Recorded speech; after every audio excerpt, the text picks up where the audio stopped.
Hey, Dr. Jules here. Thanks for joining. Today what I'm going to go over with you is some tips on how to improve your mobility in the early weeks postpartum.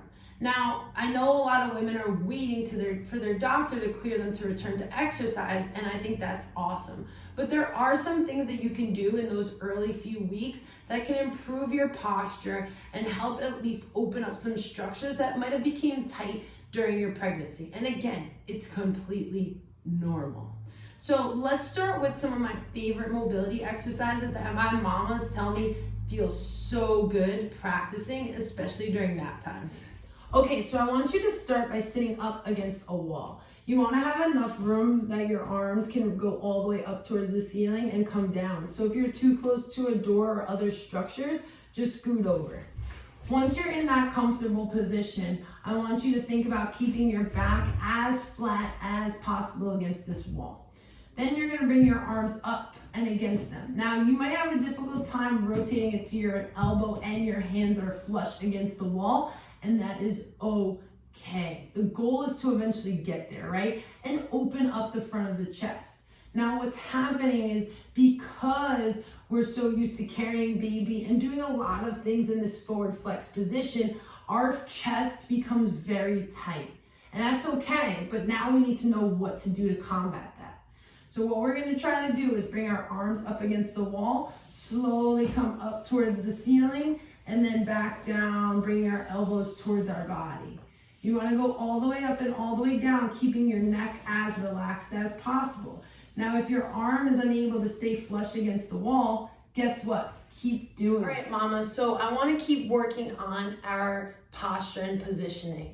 So what we're gonna try to do is a chin tuck. You can do this lying down, sitting, standing, and even when you're doing chores around the house, okay? It doesn't need too much thought into it other than really focusing on the form in the first few tries that you've attempted this exercise. So what you're gonna do is you're thinking about where your head is in space. Now for every inch forward our head is, that's another 10 pounds of pressure on our spine. And we need to be mindful of that because over time that can relate to postural abnormalities that can cause dysfunction.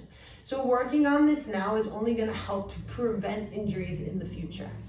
So find where your head is in space. Look at yourself in the mirror on the side, and if you see your head really far in front of your shoulders, consider this exercise. So what we're gonna do is think about bringing our chin back, tucking our chin downwards towards our neck, and slightly drawing the crown of our head up towards the ceiling. This is called a chin tuck. Mistaken by doing it like this, tucking our chin towards our chest and letting the top of our head slouch down towards the floor. Correct would be pulling back, engaging some of our paraspinal muscles and our deep neck flexors. Try this out and let me know what you think. Our last exercise that we're gonna try today is a Cat-Camel exercise. So if you're able to get onto a floor, I want you to get onto the floor and on all fours. Now, if right now this isn't feeling comfortable in your postpartum journey, you can try doing this on a ottoman that's sturdy and stable. You could also try doing it on your bed as long as your bed is not very squishy and you don't feel too off balance. On the floor is ideal. So when you get onto the floor, you're gonna get onto all fours. So hands and knees position. And then what you're going to try to do is tuck your chin down towards your chest, bringing your middle back up towards the ceiling. And then reverse, right? Looking up towards the ceiling and tucking your tailbone down as you perform a U through your lower back.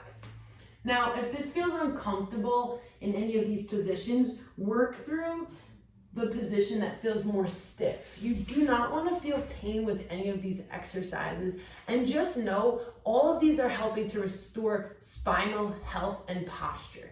So if you have any pain during this, please feel free to comment below. Let me know how you do and subscribe to this channel to learn more.